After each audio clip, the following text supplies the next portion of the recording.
जैसे कि हम देख सकते हैं कि चाइना ने बहुत बड़ा फट क्रिएट कर दिया है, जिसके बाद जितने भी टेक्निकल एनालिसिस है वो सारे के सारे फेल हो चुके हैं। और वैसे भी जो हमने प्रिडिक्ट किया था कि डेथ क्रॉस के बाद बहुत ज़्यादा नीचे जाने वाली मार्केट, तो यहाँ फट भी क्रिएट किया जा रहा है और इसी के साथ डेथ क्रॉस होने की वजह से भी मार्केट कंटिन्यूसली डंप हो रही है। लेकिन पिछले जितने भी डेथ क्रॉस आए हैं क्रिप्टो मार्केट में, तो उसके बाद बहुत बड़ी रैलीज भी आई हैं। तो ऐसा कुछ हम एक्सपेक्ट तो कर सकते हैं, लेकिन जब भी यहाँ चाइना एक नेगेटिव न्यूज़ देता है या फिर फट क्रिएट कर देता है या फिर ऐसा कोई भी एक्शन लेता है ट्रेडिंग के ऊपर या फिर अकाउंट्स को बैन करता है, तो उसके बाद मार्केट कंटिन्यूसली डंप होती है।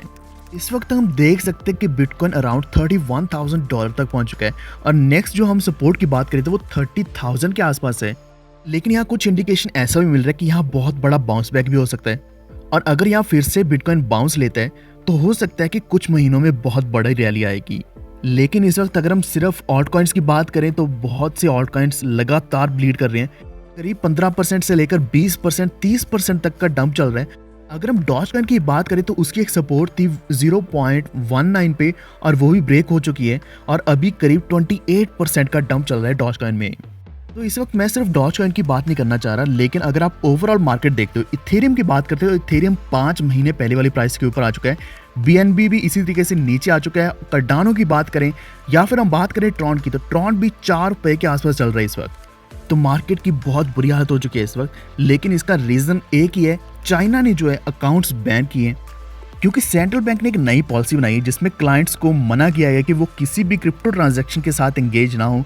तो जितने भी बैंक्स हैं, चाइना के बड़े बैंक्स हैं, उन्होंने इसी पॉलिसी को फॉलो करना शुरू कर दिया है। पिछले कुछ समय से हम देख रहे थे कि जितने भी क्रिप्टो माइनर्स थे वो अपनी माइनिंग बंद कर रहे थे और मूव आउट हो रहे हैं चाइना से। तो माइनिंग तो ऑलरेडी बंद हो ही चुकी थी, लेकिन यहाँ अकाउंट्स भी बैन होने शुरू हो चुके हैं। चाइनीज सेंट्रल बैंक ने सभी को ये हिदायतें दी हैं कि जितने भी बैंक्स हैं जो डिजिटल एसेट रिलेटेड एक्टिविटीज़ करेंगे, तो वो सभी के सभी बैंक्स या फिर उनकी पेमेंट्स को, उनके अकाउंट्स को बंद कर दिया जाएगा। तो एक्चुअल में फट तो क्रिएट करीब 3 महीने से चल रहा है। चाइना की तरफ से बहुत सी ऐसी न्यूज़ आ रही है, तो फट कंटिन्यूसली चल रहा था, लेकिन यहाँ बिटकॉइन को बहुत बार हॉल्ट किया गया, यानी कि बिटकॉइन की माइनिंग ऑपरेशन जितने भी थे वो बंद किए गए। लेकिन अभी बैंक अकाउंट्स के ऊपर भी एक्शन आना शुरू हो चुका है। तो चाइना पूरी की पूरी अपनी एंटी क्रिप्टो पॉलिसी को यूज़ कर रहा है और उसी मेजर्स को फॉलो कर रहा है। गाइडलाइंस पूरी पूरी दे दी गई हैं, जिसकी वजह से अभी कोई ऐसी सपोर्ट नहीं दिख रही है कि जहां जाकर बिटकॉइन रुक जाएगा या फिर ऑल्ट कॉइन्स एक हॉल्ट पे आ जाएंगे या फिर उसके बाद एक बाउंस बैक लेना शुरू करेंगे। तो मार्केट इस वक्त टोटली अनप्रिडिक्टेबल चल रही है, क्योंकि जितने भी टेक्निकल एनालिसिस है वो फेल हो चुके हैं। क्योंकि चाइना का जब भी न्यूज़ आता है, जब भी कोई नेगेटिव न्यूज़ आती है, तो पूरी मार्केट बहुत ही बुरे तरीके से अफेक्ट होती है। कुछ दिन पहले हमने देखा था कि इलन मस्क ने एक ट्वीट किया था जिसकी वजह से मार्केट पंप होना शुरू हुई थी। अराउंड $40,000 तक पहुंचा था बिटकॉइन, लेकिन अभी फिर से ये बहुत बुरे तरीके से नीचे गिर रहा है। तो ये जो क्रैकडाउन है चाइना की तरफ से लगाया गया बैंक्स के ऊपर और क्रिप्टो की पेमेंट्स के ऊपर, ऐसा ही क्रैकडाउन बिल्कुल सेम इंडिया में भी बहुत बार हुआ है। पिछले करीब 5 महीनों से हम देख रहे हैं कि ऐसी ही न्यूज़ आ रही है और ऐसा आप देखो कि चाइना के सेंट्रल बैंक ने सेम ऐसी इन्फॉर्मेशन दी है, ऐसी गाइडलाइंस दी हैं जिनको चाइनीज़ बैंक्स फॉलो कर रहे हैं।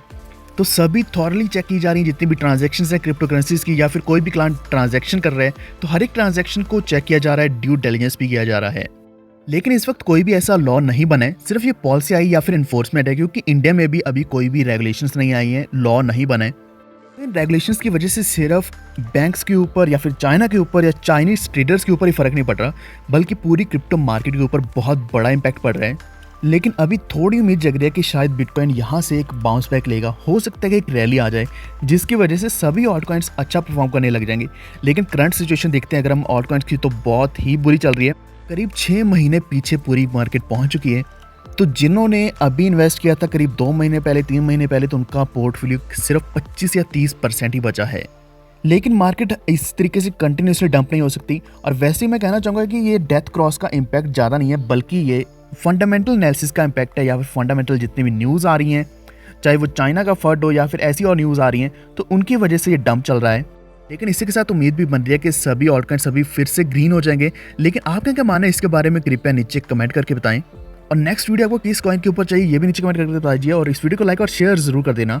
और अगर आप नहीं जुड़े हमारे साथ टेलीग्राम के ऊपर, तो वहाँ भी जुड़ जाइए, क्योंकि वहाँ आपको सारी लेटेस्ट अपडेट्स 24/7 मिलने वाली हैं। और जल्द ही WRX का गिव अवे डिस्ट्रीब्यूशन होने वाला है। लेकिन अगर आपने पार्टिसिपेट नहीं किया तो सारी डिटेल्स आपको डिस्क्रिप्शन में मिल जाएंगी। तो आज के लिए इतना ही। अगर आपने हमारे चैनल को सब्सक्राइब नहीं किया है तो अभी से सब्सक्राइब करके बेल आइकन दबा लीजिए, ताकि आप तक सारी लेटेस्ट अपडेट्स पहुंच रहें। धन्यवाद।